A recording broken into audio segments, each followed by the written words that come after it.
too. Oh, hold on, let me look at the watch. Did some surgery to the face, now it's full of diamonds.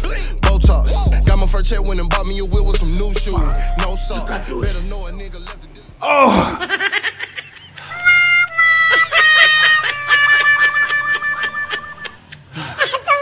So guys, so this is how far the Infinix Smart 5 performance can go.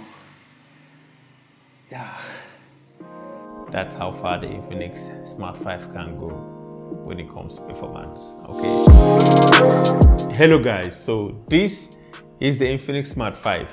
It comes with just 2 gigs of RAM, a 32 gigabyte of internal storage, and it costs only 39,000 naira. Beat that. Okay.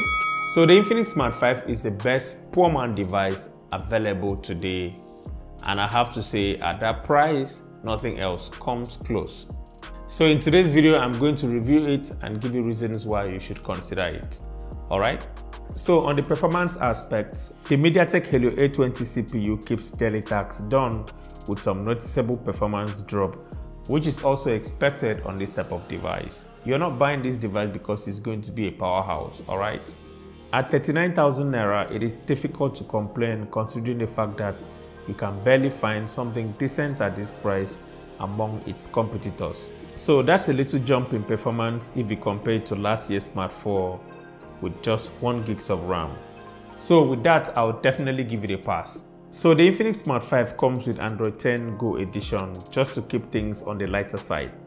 But that didn't stop Infinix from doing the usual, which is Bluetooth. Be sure to check out my previous video on how you can disable Bluetooth and remove some of them on both Techno and Infinix devices. Okay, so if you're still here, a sub to the channel will be highly appreciated. And hey, before you go, please turn on that post notification right beside the subscribe button so you get alerted whenever I post a new video. Alright, so inside the box, the Smart 5 comes with the standard accessories as you would expect from Infinix tradition. You get a 10 watts charger, a micro USB charging cable, the earpiece, a transparent silicone case, and a SIM ejector tool. When it comes to the looks and feel of this device, the Smart 5 is made out of plastic, which is expected from an entry-level device. It looks okay and it carries a 2020 vibe of most Infinix devices. On the right hand side of the device, we've got the power button and the volume rocker keys. To the left, we've got a dual SIM tray with a space for expandable micro SD card. At the bottom, we've got the headphone jack, a microphone, a micro USB charging port, and a speaker grill.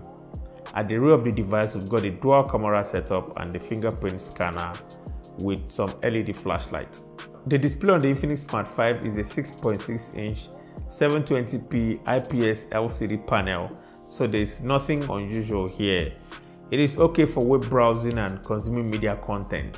So one area the Smart 5 really excels at has to be the 5000 mAh battery it comes with. It can take an average user up to 2 days on a single charge. Considering the fact that the Smart 5 doesn't have much to do, the 720p display doesn't take so much from the battery, and the CPU itself doesn't draw so much power. The downside though is that the charger it comes with does not support fast charging, so charging it took more than 3 hours plus to charge from 0 to 100%. The Smart 5 comes with an 8 megapixels camera with a QVGA camera that compensates its computational photography.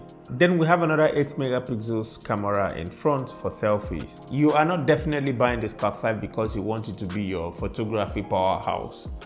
But that doesn't mean the Smart 5 doesn't take an average looking pictures. Just go through the slide here and tell me what you think about them in the comment section below.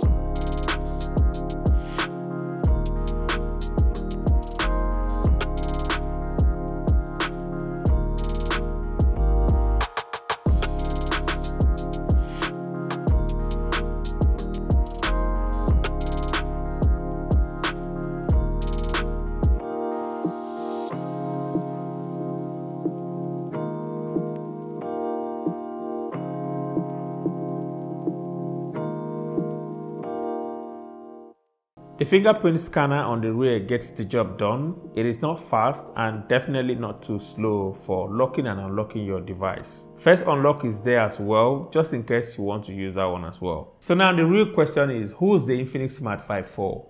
I would say it is for those on a very tight budget. Like when you don't have any other choice and you just have to settle with this. Or if you want to use it as your backup device. If you have your main smartphone already and you want this as your backup device, I would highly recommend you get this. But outside that, you might want to look elsewhere. But just share your thoughts to me down in the comment section below. Tell me what you think about the Infinix Smart 5. This is not a powerhouse device. This is just an entry-level device that is capable of making phone calls, saving your daily tasks, and that's it. You shouldn't buy this because you want it to be your daily driver, unless you're on a very tight budget, as I said earlier. So that has been it for today. Thank you so much for watching, and I'll talk to you in my next video. Bye-bye.